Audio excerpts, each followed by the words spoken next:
The fractured diadem. Malik had worked with broken things his entire life. Clocks that refused to keep time, damaged armor that wouldn't hold a charge, communication devices that whispered only static. But standing in the imperial chamber of Ethermore's floating palace, surrounded by walls of luminescent crystal and tapestries that seemed to breathe with starlight, he had never felt more aware of his calloused hands and oil-stained tunic. "The crown has been malfunctioning for 3 cycles now," said Commander Jessa, her tone clipped and formal.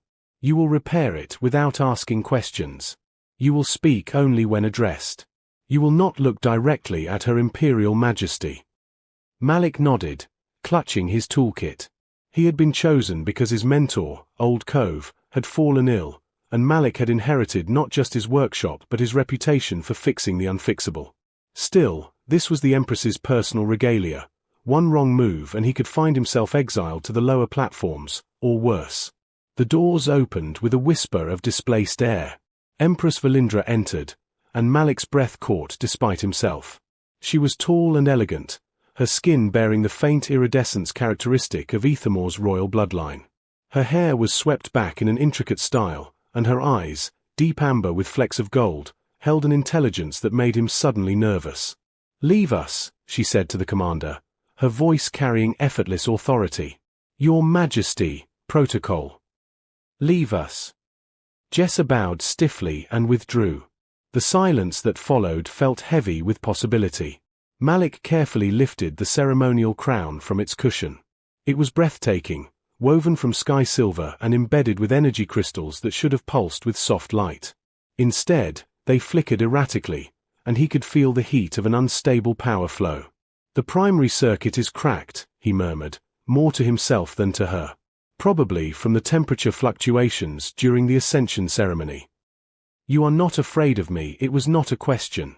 Malik glanced up, forgetting the commander's instructions, and found Valindra watching him with curious intensity. "Should I be, Your Majesty?" A smile played at the corner of her lips. "Most are." "I am afraid of ruining your crown," he admitted. "People, less so." She moved closer, close enough that he caught the scent of night-blooming jasmine. His pulse quickened as he carefully soldered the microfracture, his hand steady despite her proximity. The work required absolute precision. One slip and the feedback could be dangerous. Minutes passed in focused silence. Malik tested each connection, adjusted the energy matrix, and finally watched as the crystals blazed to steady, beautiful life. He turned to present it to her, their faces suddenly very close in the dim chamber light. Valindra took the crown, her fingers briefly brushing his. Then she leaned forward, her breath warm against his ear, and whispered words that would change everything. "Come to me, Groom." The hidden courtship. Malik barely slept that night. The words echoed in his mind, spoken in that low, intimate tone that had sent electricity down his spine. "Come to me, Groom." He had stumbled from the imperial chamber in a daze, clutching his toolkit like a lifeline, while Valindra watched him with those amber eyes that seemed to see straight through to his racing heart. The next morning, he researched frantically in the workshop's small library. The title Groom in ancient Ethermore tradition was not merely ceremonial. It signified the beginning of a soul bond ritual, a courtship that tested compatibility, trust, and courage. It had not been invoked by royalty in over 3 generations. "You look terrible," said his apprentice, Neera, eyeing him over a half-repaired navigation device. "Did the Empress have you thrown in the detention cells?" "Worse," Malik muttered. "She invited me to court her." Neera dropped her wrench. 3 days later, a messenger arrived with an ornate box. Inside, Malik found a broken pocket watch of exquisite craftsmanship and a note in elegant script. "My private study. Tonight after the 9th bell. This belonged to my mother." He arrived precisely on time, heart hammering. The study was smaller than he expected, filled with books and star charts rather than jewels and thrones. Valindra stood by the window overlooking the cloud sea, still wearing her formal robes but with her hair loose around her shoulders. She looked younger this way, more human. "You came," she said softly. "You commanded it, Your Majesty." "Valindra. When we are alone, call me Valindra." She gestured to the watch. "Can you fix it?" Malik examined the delicate mechanism. The damage was extensive but repairable. It will take time. Why trust me with something so precious? Because you do not see the crown when you look at me. Valindra moved closer, watching his hands as he carefully opened the watch casing.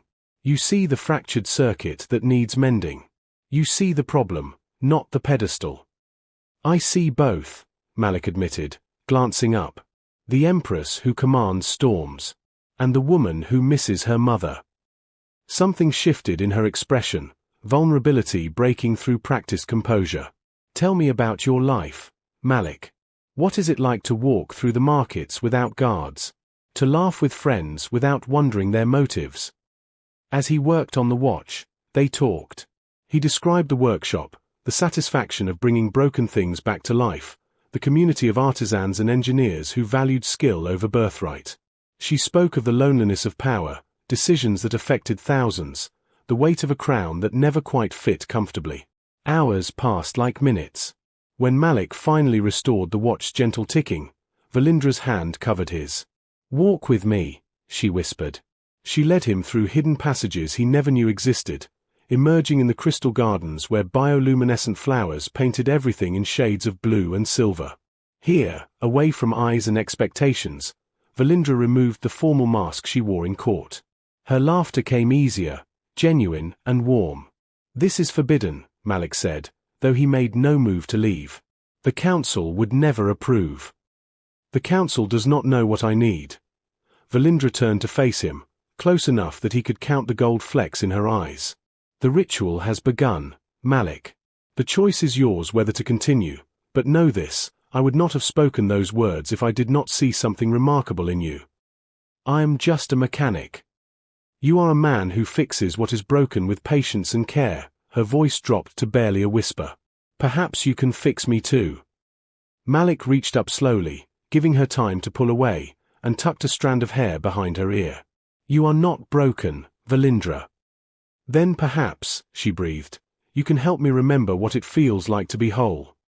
When their lips met, it was soft and tentative, a question asked and answered. The kiss deepened as Valindra's arms wrapped around his neck, and Malik pulled her closer, feeling the rapid beat of her heart against his chest. The gardens glowed brighter, or perhaps that was just the fire spreading through his veins. They broke apart breathless, foreheads touching, sharing the same air. "The ritual requires 3 trials," Valindra murmured against his lips. "They will not be easy." Malik smiled. "Nothing worthwhile ever is." Trials of the worthy. Word spread through the palace like wildfire. The Empress had invoked the ancient bonding ritual, and a common mechanic was her chosen groom. The council convened in emergency session. The noble houses buzzed with scandal and outrage. Duke Verenth, who had long sought Valindra's hand to unite their territories, stood before the throne with barely concealed fury. "The ritual is tradition," Valindra declared, her voice ringing through the chamber. "You cannot deny what has been invoked under ancient law." "Ancient law also requires the trials," Verenth countered, his smile cold. 3 tests to prove the candidate worthy of bonding with imperial blood. Tests designed for warriors and nobles, not. He sneered, "Tradesman." Malik stood beside Valindra, uncomfortably aware of every eye upon him. He wore his best clothes, but they were still simple compared to the silks and jewels surrounding them. Yet when Valindra's hand briefly squeezed his, strength flooded through him. "I accept the trials," Malik said clearly. The first trial came at dawn. The Storm Labyrinth, an ancient structure that shifted and changed, filled with wind traps and electrical barriers. Only those with quick thinking and courage could navigate its dangers. Malik stood at the entrance, the council watching from the observation platform above. "You will die in there," Verenth called down. "Save yourself the humiliation and withdraw." Malik ignored him, stepping into swirling mists. Almost immediately, walls of crackling energy blocked his path. But Malik did not think like a warrior, he thought like an engineer. He studied the patterns, noticed the rhythm of the barriers, calculated the energy flow. Where others might have fought through with brute force, he found the gaps, the moments of weakness in the system. Halfway through, exhausted and singed, he discovered Valindra waiting in a pocket of calm air. "You should not be here," he gasped. The rules say nothing about encouragement. She pressed a canteen of water into his hands, her touch lingering. You are doing perfectly. Trust your mind, Malik. It is your greatest weapon. Their stolen moment was brief but vital. When they parted, her kiss on his cheek burned hotter than any electrical barrier. Malik emerged from the labyrinth 2 hours later, disheveled but triumphant. The crowd's stunned silence was broken by scattered applause. The second trial took place in the Hall of Puzzles. Ancient architects had left behind a mechanical mystery, a locked chamber that could only be opened by solving interconnected riddles of engineering and philosophy. Nobles had failed this trial for generations. Malik entered alone, finding himself in a room of gears, levers, and cryptic inscriptions. The challenge was not just mechanical but conceptual. What holds together what should fall apart? He worked through the night, occasionally hearing Valindra's voice through the door, reading him poetry and stories to keep his mind sharp. Her presence sustained him even separated by stone and steel. As dawn broke, understanding crystallized. The answer was not in the mechanics but the philosophy: trust.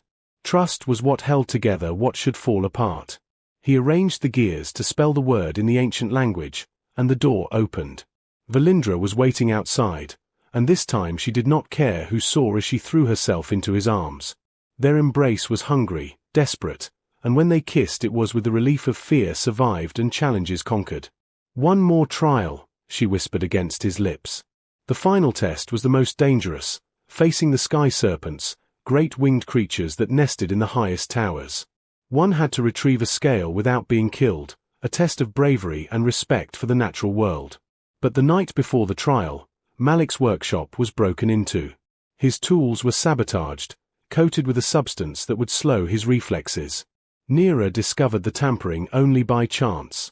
Someone wants you to fail, she said grimly. Or worse. Malik knew who. Verenth had been too confident, too eager. The next morning, Valindra came to his workshop before dawn, slipping in cloaked and hooded. Do not go today, she pleaded. Something feels wrong.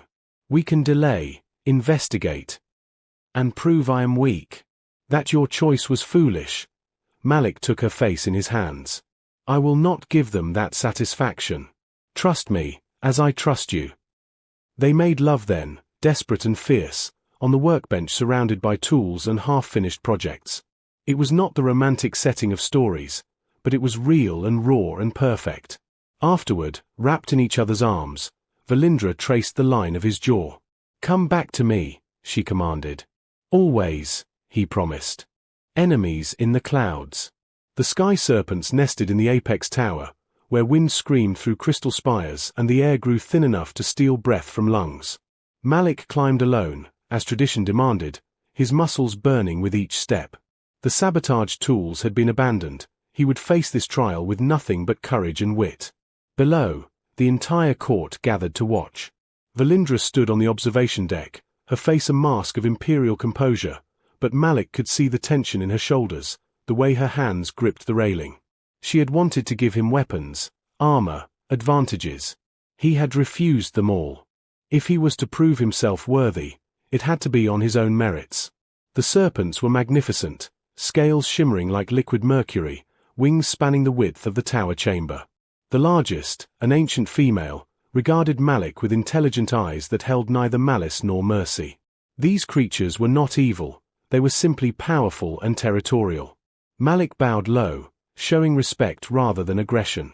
He had spent the previous night researching their habits, learning their language of gesture and sound. Slowly, carefully, he produced the offering he had prepared, a polished mechanism that caught sunlight and cast dancing reflections across the walls. The serpent's attention fixed on the spinning light. She moved closer, curious rather than hostile. Malik's heart hammered, but he held steady, letting her investigate. When she finally allowed him to approach, he carefully, reverently, collected a scale that had already been shed and loosened, taking nothing by force. The crowd below erupted in shock and applause. He had succeeded where warriors had failed, not through violence but through understanding. But as Malik descended, exhausted and elated, he found chaos waiting. Duke Verenth stood in the center of the chamber, flanked by guards, holding up a vial of shimmering liquid. Forbidden enhancement serum, he declared loudly. Found in the mechanic's workshop. He has cheated, used illegal substances to augment his abilities during the trials. Lies. Valindra's voice cracked like thunder. She descended from her platform, fury radiating from every line of her body. You planted that evidence, Varenth. You have sought to undermine this ritual from the beginning. Prove it, Varenth smiled coldly. The law is clear. Use of enhancements voids the ritual. The mechanic must be exiled, and you, your majesty, must choose a worthy consort. His implication was clear, himself. Malik's world tilted. He saw the doubt on some council members' faces, the satisfied smirks of nobles who had never wanted a commoner elevated. Even his success with the serpents would mean nothing if this accusation stood. I used nothing, Malik said, his voice steady despite his racing heart. Search me. Test me. I have only what I was born with. The substance leaves no trace after several hours, Varenth countered smoothly. How convenient that we discovered the vial only after your trial. Valindra stepped forward, her eyes blazing. You dare. Your Majesty, interrupted Commander Jessa, who had been examining the vial closely. May I speak? Valindra nodded curtly, her jaw tight. Jessa held the vial to the light. This serum is illegal, yes. But it is also expensive and rare. It must be stored in temperature-controlled environments or it degrades within days. She turned to Malik. When was the last time anyone inspected your workshop storage? 3 days ago, Malik said. Routine maintenance check. There was nothing like that in my possession. And does your workshop have climate control sufficient to preserve such a substance? Malik nearly laughed despite the tension. I can barely afford to heat the place in winter. My storage is just standard cupboards. Jessa handed the vial to the court physician. Test the serum's degradation. If it has been stored properly, we will know this was planted recently. The weight was agonizing. Valindra stood beside Malik, close enough that their hands almost touched, both forbidden to speak during the investigation. He could feel her vibration with suppressed rage, saw the way her eyes never left Varentha's face. Finally, the physician returned. The serum is fresh, properly preserved. It could not have been stored in the conditions described in the mechanic's workshop. Furthermore, he hesitated, then continued firmly, it bears trace markers consistent with the Duke's family seal, a security measure used by those who commission such illegal substances. The chamber exploded in shocked voices. Varentha's composure cracked. This is absurd. A conspiracy against noble blood, against tradition. The only conspiracy, Valindra interrupted, her voice cutting through the noise like a blade, is yours. You have sabotaged a sacred ritual. You have attempted to frame an innocent man. You have broken laws older than your house. She turned to the guards. Arrest him. Varentha's face contorted with rage. You would choose him over your own kind? A mechanic over a duke? You shame your bloodline, you shame the throne. I choose truth over treachery, Valindra said coldly. And I choose a man who solved problems with his mind over one who creates them with deceit. Take him. As Varenth was dragged away, still shouting accusations and threats, Valindra finally turned to Malik. In front of the entire court, she took his face in her hands and kissed him deeply, claiming him publicly, undeniably. When they broke apart, she announced to the assembled nobles, the trials are complete. The ritual is fulfilled. Malik has proven himself worthy through intelligence, courage, and integrity. Any who dispute this may challenge me directly. Silence greeted her words. No one dared.